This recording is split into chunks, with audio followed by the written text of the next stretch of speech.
Hi, everybody. It's such bright lights, I can't see you. But presumably there's someone listening in the audience. I think I can see the odd reflection of a face and hopefully someone smiling. It's my honor and privilege to introduce the man that's joining me on the sofa today, which sounds a bit like a breakfast TV chat show. It's not quite that. Tony. So in the final to today's summit, Tony Fadell, who wrote the book Build Collective, the entrepreneur and designer responsible for some of the most important devices in history, the iPod, the iPhone, Nest Learning Thermostat. We're going to discuss how we can use AI right now. What does AI mean for today's world? What has been its role up until now? So saving the best for last, because I think we might be the last slot of the day. I'm really pleased to welcome Tony to join me on the sofa. Hey, everybody. Yo, yo, yo. So we're going to just hang out here? Well, I mean, I don't really know. All I know is that David Gilmour is playing here this week. I know, it's very bright. There are people out here, we just can't see anything. Wow. So I think David Gilmour's playing this week, Dua Lipa is playing next week, so it feels a really fitting kind of place for you and I to be having a conversation. We were just trying to work out what duet we do out back before we came on stage, but then I remembered that we're here to do some work, Tony.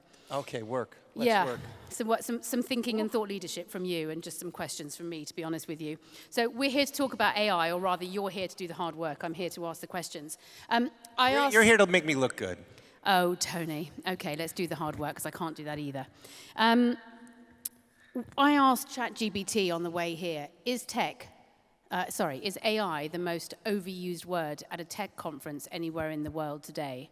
And it gave me a very diplomatic reply, Tony. It said to me, the sheer frequency with which AI is invoked, both in media and business contexts, reflects the excitement and concern surrounding its potential.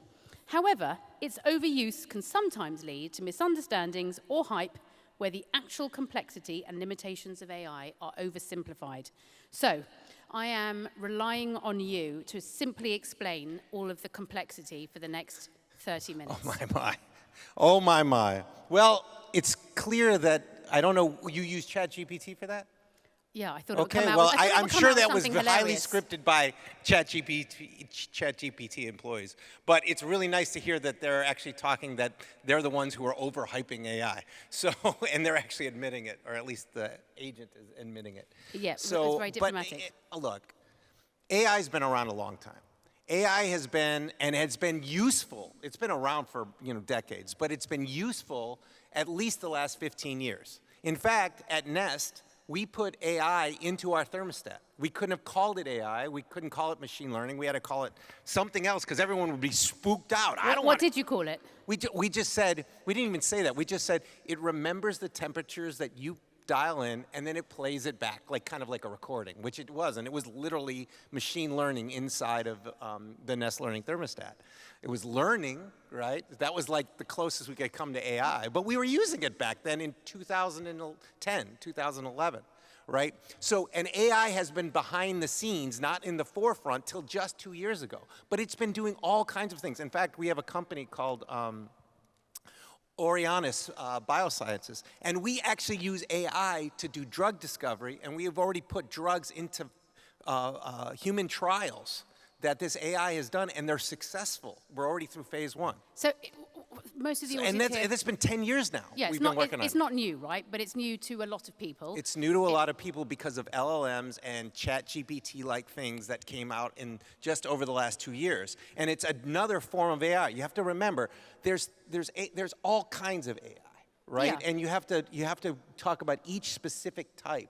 So and then really understand what it does. It's kind of like the Ice Age, and then you had people on 4 legs, then you had people standing on 2 legs, and then you had people living in caves, and then now. So you've got like an evolution of AI. There's an evolution, but the thing is, one new step replaced the old step. What we're having is more steps, and those are still existing because they're used for many good things. So LLMs are the new thing, a new kid on the block, but they're not necessarily going to wipe everything else away. They're actually all used in concert together in certain applications. Well, look, can we take it back? Because when people have a Google of you and they hear what you made and what you built, I mean, it's all the things that we use. So I wonder if we could take maybe a step back, because we have got half an hour, otherwise we're going to be done in about 3 minutes. We'll just hang out. Yeah, we could just chat and use the Albert Hall as our concert hall, as we discussed. But you know, you build things for a living. So you just talked about that you actually had AI in Nest.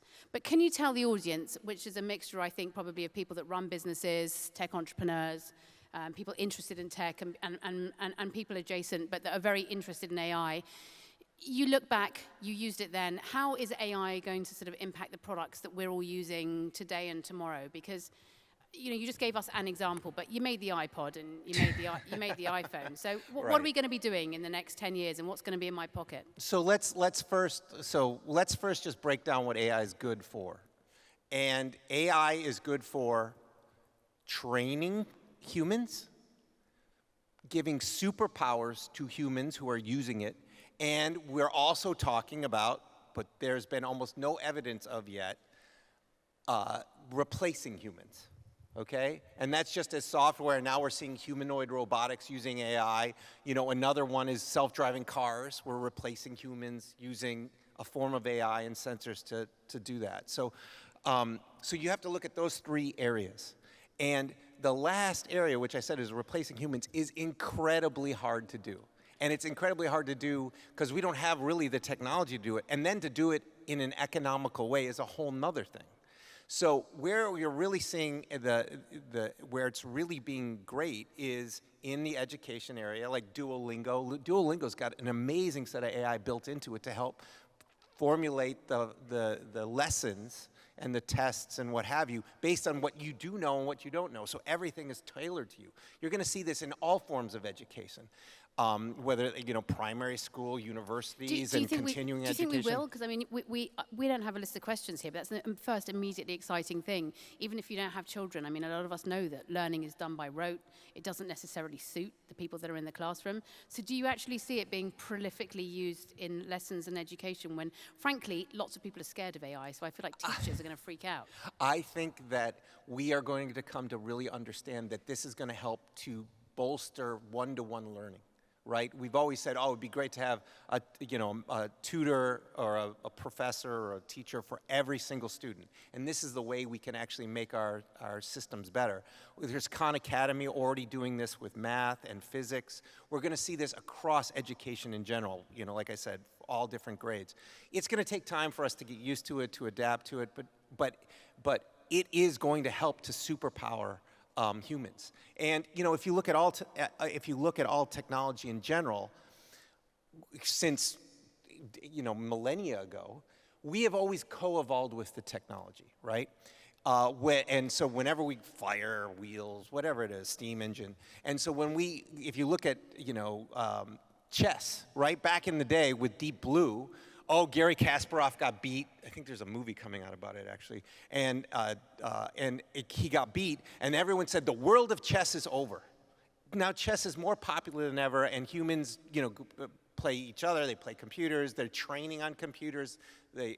And humans can beat some computers sometimes. It goes back and forth. So we co-evolved with that technology, and chess is more popular than ever. And it's not like AI took over, right? Same thing's happening in Go, in the world of Go with AlphaGo, and it was like, oh, it's all over. It's not.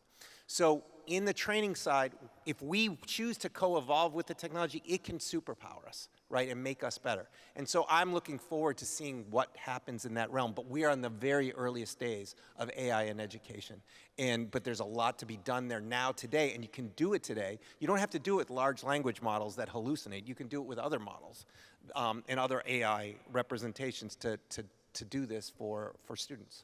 But if you were building products today and hardware, which is kind of your bread and butter, was your bread and butter, so to speak, I mean, it would be very, very different today, right? We're not going to have 16 or 17 iterations over 20 years of a product. Things will happen and move faster. You're going to have 17 iterations of the software in the device and in the cloud that's going to do it. But you're not going to, you're going to see, what we're going to see is we're going to see smartphones for sure, but you're going to see headsets, and we're seeing Meta glasses and things of that nature. And I was working on this at Google 7 years ago when I took over Google Glass for a little while, of literally AI agents. We finally had the AI technology. Before we had Alexa and Siri and Hey Google and whatever they were, but that was what we wanted, but it never really came to fruition.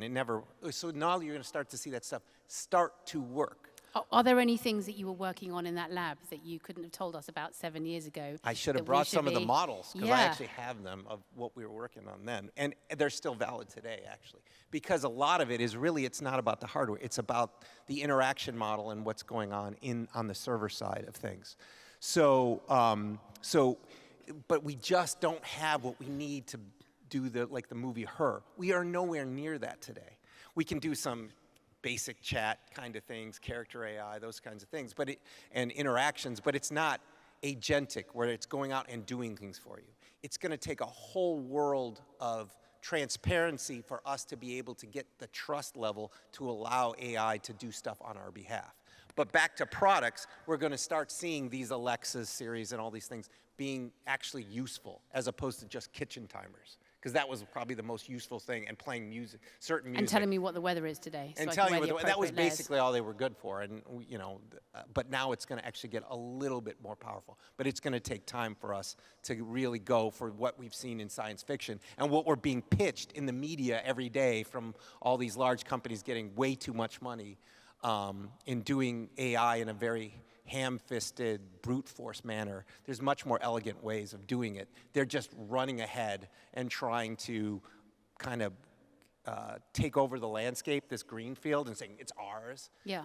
But in a lot of ways, there's a lot of false promises being made and not delivering at this time. And that's the complexity point, right? So, I mean, whether you're pitching a customer, whether you're pitching someone for money, whether you're building a business, I mean, everybody's question is, are you using AI? What are you doing for AI? So I think actually the audience for AI is undereducated, not necessarily the people that are building a lot of the time, which is creating some really bad loops of like, what does AI Without a doubt, everyone's going, look, it's a gold rush. It's like the gold rush in San Francisco, right? Oh, there's gold in them hills. And everybody runs, and all the tool makers make all the money, and everybody who look with the tools are digging stuff, and they're like, I can't find anything. And look, here's a perfect example: is self-driving cars. 2012, 2011, 2013. It was all like, everything's going self-driving cars. Hundreds of millions, billions of dollars are being poured into it.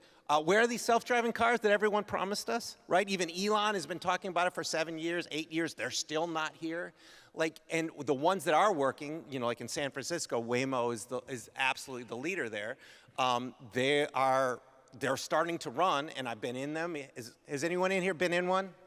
In a Waymo? Anybody in there? Very few of us have. You get to do all the stuff that we don't get to do. They're more expensive than Uber. They don't make any money yet. They still need I believe, another 7 to 9 years before they're actually going to run a real business, right? So we saw this gold rush happen with self-driving cars, and where are we today? The same thing's happening with large language models, these huge, huge models, and what's going to happen today? We're going to have to get much more narrowly focused. Instead of having artificial general intelligence, we need artificial specific intelligence. We need experts, and we can do this now, expert systems like we do with drug discovery. These things are form fit for this. It's not a know-it-all. Like, when you're going to hire, like somebody comes in and they say, I know everything, they'd have a resume that says, I know everything. Yeah. Would you believe that? Would you ever hire someone like that? Not me. Do you remember what does a know-it-all do? I've met know-it-alls in the engineering. We're like, oh, I know that, and I know that. And what do? When they don't know anything, they make shit up. Yeah. And that's called hallucinations in the AI world. So you really want to build agents or artificial intelligence that is specific to a given domain that really has great data in it. Really, really well-tuned data, and you can make these systems work. But these things that were being pitched right now, it's like, it's crazy. It's a pipe dream. Sure. So how do we know who we can trust? Just like self-driving cars. They work in a city because it's been so well mapped and so well understood. Yeah, well, it's hype, right? It's like Hollywood. I lived in Hollywood, and there was absolutely no trace of anyone or anything that anyone thinks is Hollywood. Everyone is actually 4'10", and nothing actually happens, and then some cameras turn on, right? But there's hype. How can you tell who to trust? Because we can sit and listen to you talk about 7 to 10 years, and say, what are you exactly solving for? Show me what you're solving for. Show me that it works, and let me demo it, and let me try it. And if it hallucinates right there, you're going to lose the trust. So to me, again, there's educating humans, there is superpowering humans, and there's replacing humans. We can superpower humans when in a tool, you already have a tool, let's say it's Adobe, right, in Photoshop, and they already had AI for years behind the scenes. Now they're taking AI to a new level inside of that. But if you actually try to do stuff with Gen AI and making scenes and videos, you can do it, but it's not what you want, it's what it comes up with. We still don't even have the interfaces to be able to modify and edit and change things yet. It's gonna come, but it's still a human using it in a certain context, in a certain way, and it will work over time.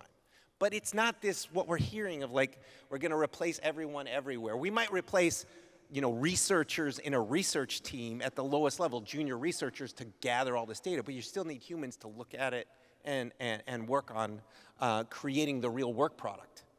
Yeah, so look, you wrote a book called Build that lots of people have read, and it's in 20, 30? Oh, lots of people enjoy as well. We can't see whoever's clapping. 31 languages. That person read it.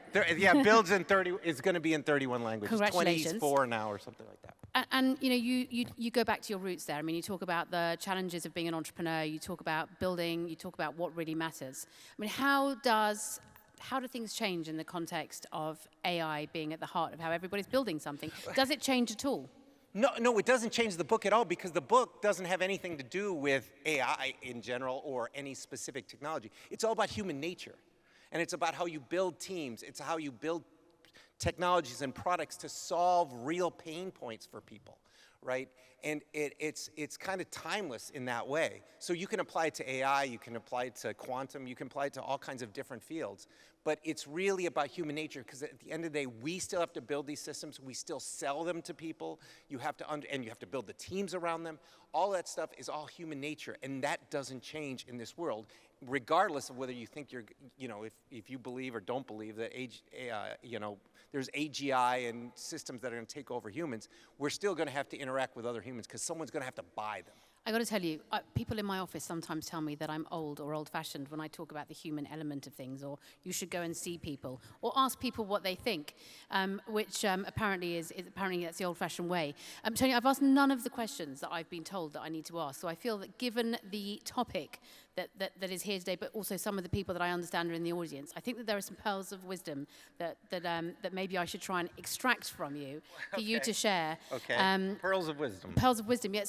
So a couple of things. There's lots of entrepreneurs here and lots of people that want to be an entrepreneur here. What advice would you give to entrepreneurs looking to create an AI-powered startup? Now, that sounds like a question created by AI. It's not a question created by me. I just like to confirm that. But that is something that people want to hear here. Don't try to compete with these large language models. Don't try to think that you need hundreds of millions and billions of dollars. You can make AI work and embed it into your product. You're not going to go and do the next chatbot and know-it-all chatbot. What you can do is you can use certain pieces of those of chatbots to be able to make a better interface for whatever it is you're building. You can also use AI from a different point where it doesn't come out to the user like you're interacting with it, but it's using it to refine data, to find patterns in data and bring, filter out the noise, bring the information up to help you service your customer. So what I look at is not AGI, I look, again, artificial specific intelligence. What can you do with these other technologies, not necessarily LLMs, to apply to agriculture, to apply to materials and construction and all of these other fields? Go to that. Stop trying to compete with the big tech guys doing the stuff that way. Go and find other niches where you can use it and utilize it and bring superpower tools to the users or educate the users. Is that because, I know, loaded question, is that because you are a person that funds things, that's trying to deal with very real world climate problems, the ocean, plastics? You're not a VC sitting in San Francisco that's looking for the next big thing. So, I mean, is that... These are big things. These are very big things. So, no, I'm not saying that, look, if you think you can go out and go raise $100 million or whatever and compete with them and have all the compute rest and all that stuff, which I still, again, think that's wrong way of how you go about this. There's other ways of pockets of this stuff. And I've funded many companies well before the LLMs that showed up on the scene, and they're doing really well. We have hundreds of thousands of doctors around the world using a technology from a company called Nabla out of Paris. And it is It's a doctor, a physician's assistant, and it listens to everything you're saying to the patient, what the patient's saying, and creating records and all the prescriptions and everything from that, and saving the doctor countless hours per day. Writing and notes. and right away, and the usage is going crazy. We started this 8 years ago, and it's taking off. Do you think it's taking off because Microsoft launched something similar recently, and therefore lots of people know about it? No, or it's we taking off? launched it before. It was already on the trend. This was 2 years ago when we already had 80,000 doctors and a health system in the U.S. already using it. So it can be done, and it didn't take, we didn't take $100 million in the company. I think the whole company was $40 million or 40 million euro into the company to get it where it is today. And the revenue is coming in like crazy, and the usage is going like crazy. So you can build these things, and you don't have to be big tech, and you don't have to use big tech's LLMs and all the cost. We built our own AIs, and they were cheap. And we can run them on small servers, and it works, and it brings in revenue, and it's really powerful. And the users, if you take it away from them, when we have a outage or something, they're like, where is it? I need it. It's like that person didn't show up for work, you know? You know, I listened to, how many people in the audience have seen the movie General Magic? Are there, we can't see, but can we have a clap if you've seen General Magic? Okay, so that's light touch, unless there's no one out there, because we can't really see. I mean, that talks about a company that, a Silicon Valley company that was sort of a bit before its time. We were creating the iPhone 15 years too early. It's the best documentary of all time. I have seen it about 2,000 times, in fact. And you won't recognize me in it. That is 100% true. That is 100% true. You must watch it. Tony looks a little bit different. But what I was going to say was, that's quite a long time ago, and you effectively made the precursor of the iPhone. You see people on screen talking about, we're going to have touch screens soon, and you'll be able to do that on your watch soon. And then I listened to you talk about some of the nonsense that exists around the world of AI and huge monies raised and people making big promises. I mean, is this another boom bust? It's exactly the same. That was the tablet, pen top computing revolution in the early 90s. I saw it again in the internet craze in 98, 99, and then we saw what happened in 2000. Everyone said there was not going to be any more bricks and mortar. There's going to be no more stores, back then, tens of millions, hundreds of $millions. We're going to change the entire world. We saw it again with self-driving cars. The thing that really did deliver, which wasn't too much hype, which was the smartphone revolution and the App Store, right? That really brought a lot in it. But these things, especially when they're combined with tons of money and big ideas and big dreams, they will happen eventually. So when the pen tablet thing turned into the smartphone revolution, and we learned a lot over those 15 years to make it so. If we remember all the deaths along the way, Microsoft Windows Mobile and Nokia doing their thing, all these things, and then finally we figured out the combination for product market fit of hardware, software, and services, right? The same thing's going to happen in AI. This is definitely we've been making money in certain things in AI, and then LLM showed up. Those are going to get changed so they can be actually economic and work and not hallucinate.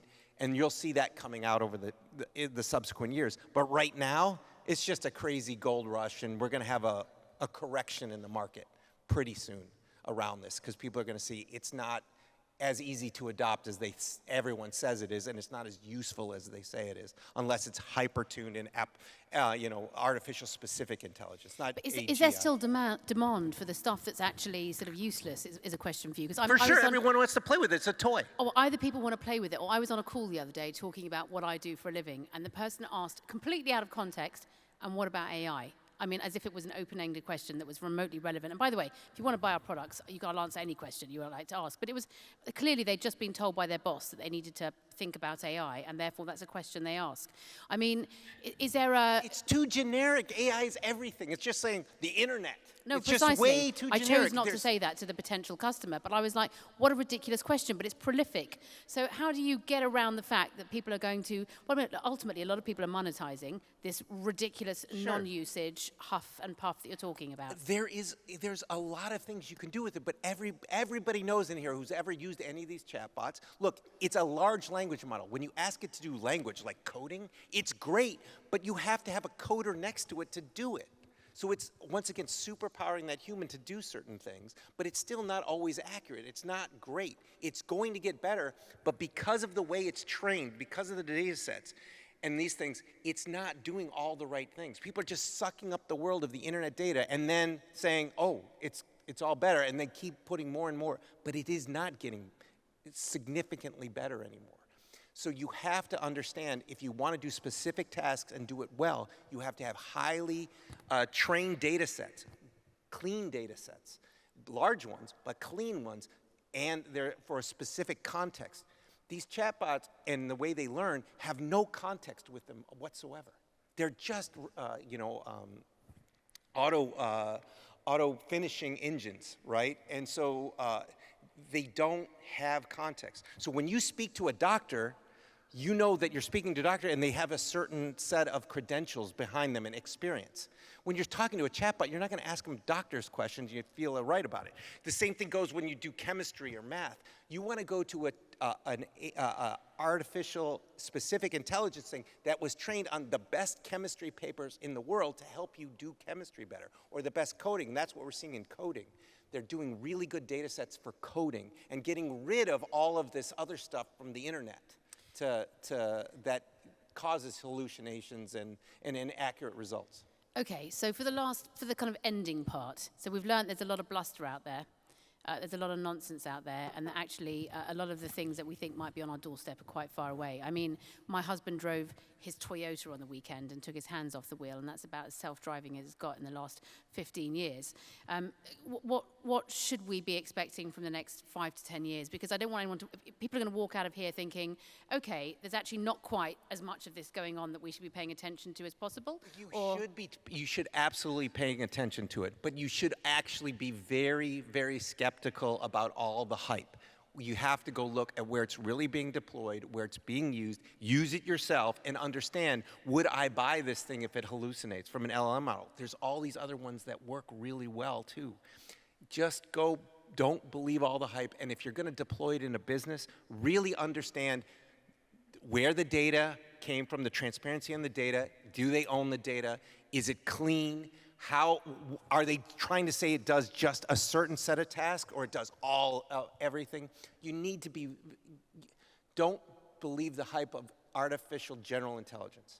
Look for very specific painkillers where AI can be applied, right? And that so artificial specific intelligence is what we should be. Artificial specific intelligence. ASI. And it's not all just We coined LLMs. it tonight.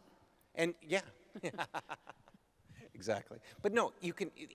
There are valuable things. Nest, like I said, Nest was valuable. We were able to do it. It doesn't have to be this artificial general intelligence out there. Use it for what it's good for, and don't believe all the other stuff. Okay, Tony, so I mean, essentially, we know that it's a superpower and super useful for all of us. There's a lot of hype out there that shouldn't intimidate us or overexcite us. Can you leave us with a couple of things that you, what should we expect over the next couple of years? Product build being the heartland of what you know and talk about most. What's going to happen to our iPhone? Because that's what you made. It's going to be the same. It's going to absolutely be the same until we actually get some really great assistants, agentic interfaces and things of that, which is going to take a long time to get to and make it economical as well. They're going to look more or less the same, just like iPhone 16, whatever it is today, and the AI is going to come out. It's going to look very much the same. It's going to have new features and capabilities. But to say we're going to just throw away the smartphone, no, that's not going to happen. If we look all through history, we still have our laptops next to our smartphones, and well, you say all the way through history. I mean, it's relatively recent, all things considered. Maybe you could tell us, maybe you could leave us with what our homes are going to look like in terms of AI over the next few years, or what does your home look like potentially? Like how and what should we expect? We know that you sorted out temperature. You're going to have a better Alexa. You're going to have a better Siri, but it's not going to do everything. It's not going to be incredibly magical, but all of the things over the last 15 years of smart home, I've gotten a lot better, both the network connectivity, all those other things. So that's better. The interface is going to be better. But is it going to be this dream that we've been pitched in sci-fi since 1940s movies? No. But is it going to be a lot better than what we had just the last 10 years? For sure. But it's not the, hands off. It's going to do everything. We're going to have robots running around the house? Absolutely not. No. We're not going to do it. No. Who and what should we be watching? Anyone that we should be watching that you're watching particularly closely? Companies, movements? It's all the ones you're not going to hear about. The stuff that's, Adobe's doing a great job with their AI tools in Photoshop or the Adobe suite. You're going to see Microsoft and Apple. Apple's, I think, going to do a good job of doing really smart features with AI behind the scenes. So you're going to see these things, but it's not going to be, it's like the internet revolution of 1.0, not internet 2.0 or 3.0. We have to go through 1.0 first to get to 2.0. So expect that that's going to happen over the next 4 to 5 years for AI and LLM 2.0. Right now, everyone's just, frothy and running around and trying to learn about spouting hallucinogenic crap, basically. Something like that. Something like that. Well, look, that half an hour went very, very fast, Tony. Oh, it did, didn't it? Yeah. I mean, it's because of the quality of questions you were asked, as well as the answers. It's all due to you. Yeah. I mean, it's just embarrassing, but thank you. Tony, thank you so much for sharing your insights. We can't see who's here that's been listening, but there's a rumor that there's people in front of us. Thank you for joining us, Julia. Thank you for introducing us, CogX for hosting us, and Pleasure. everybody, thank you to Tony Fadell. And I hope you can hear them. I hope you can hear them. There. Thank you, Tony. Tony Fadell and Emma Sinclair. Thanks.